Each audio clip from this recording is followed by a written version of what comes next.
I thought since this is Father's Day weekend, and I've never had a father, and I'm sure there's millions of us out there, that I would read this article from Perspective Ministries. Their website address is https // twice perspectiveministries.org. I will put it on the label when I post this. And the title of it is God as Father in the Absence of an Earthly Dad.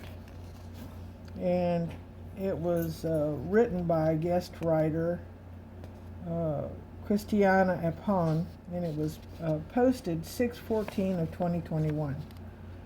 And she says, the idea of God being a father is one that I've held close for all but 6 years of my life. I can't say it was my choice, or truthfully, even one that I would have chosen on my own, but I can say that it has been the best gift throughout the years. The fact is that God is Father before anything else.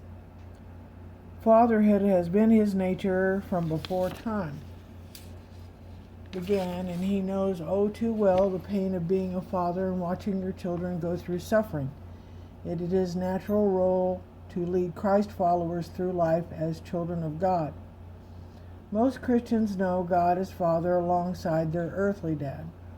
For some, it might not feel as personal or tangible as a physical dad, but for me, it felt very different. It was a learning process to experience Christ in this way. Knowing God's role as Father always felt and read differently to me growing up. My story is that he tangibly stepped into that position at a very young age due to my father committing suicide. Instead of trying to figure out what having two dads looked like, earthly and spiritual, the only one I knew from age 6 was that of God the Father.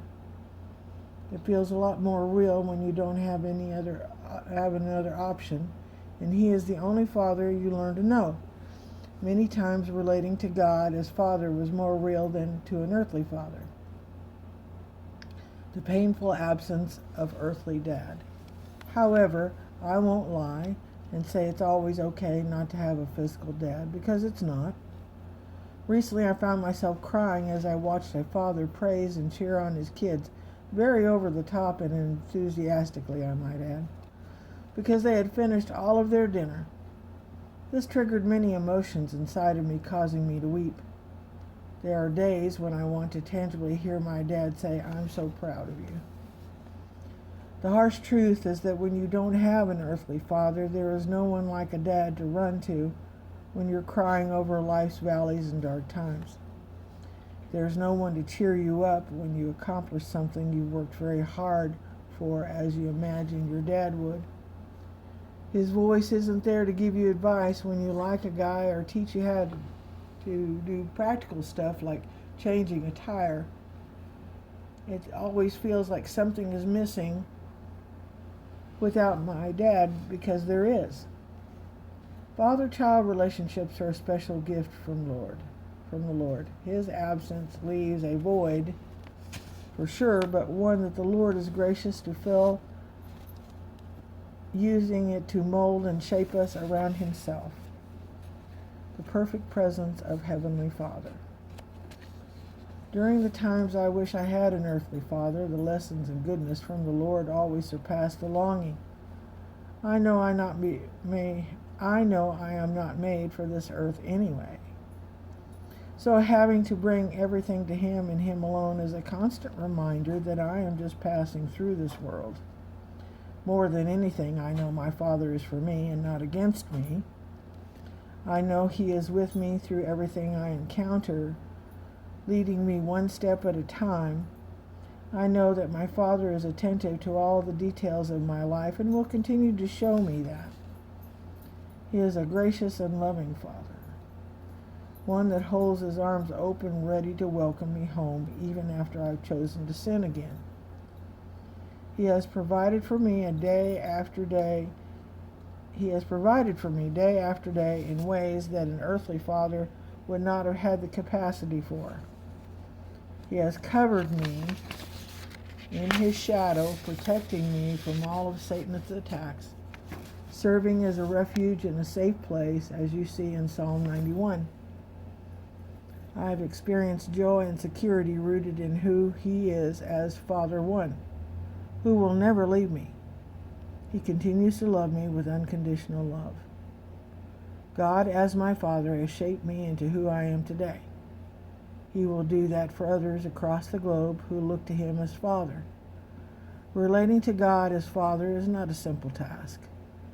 Many fatherless children experience abusive homes, absent dads, no dad at all, and 1,000 other painful realities that the enemy uses to taint the beautiful image of God as Father. However, I know with everything inside of me that God is a good Father.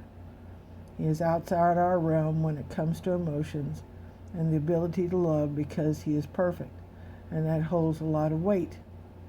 It holds weight because it asks you to let down your guard and hold your life up to him with surrendered hands, allowing him to love you and show you himself in a way you won't understand right away. But is it that surrender that we can finally claim and accept Christ in the role he desires in our life as Father? This brings healing and simultaneous joy that is deeper than any other created being ever could provide.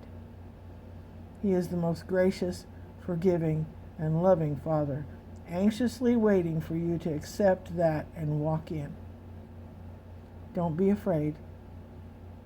It's worth it all.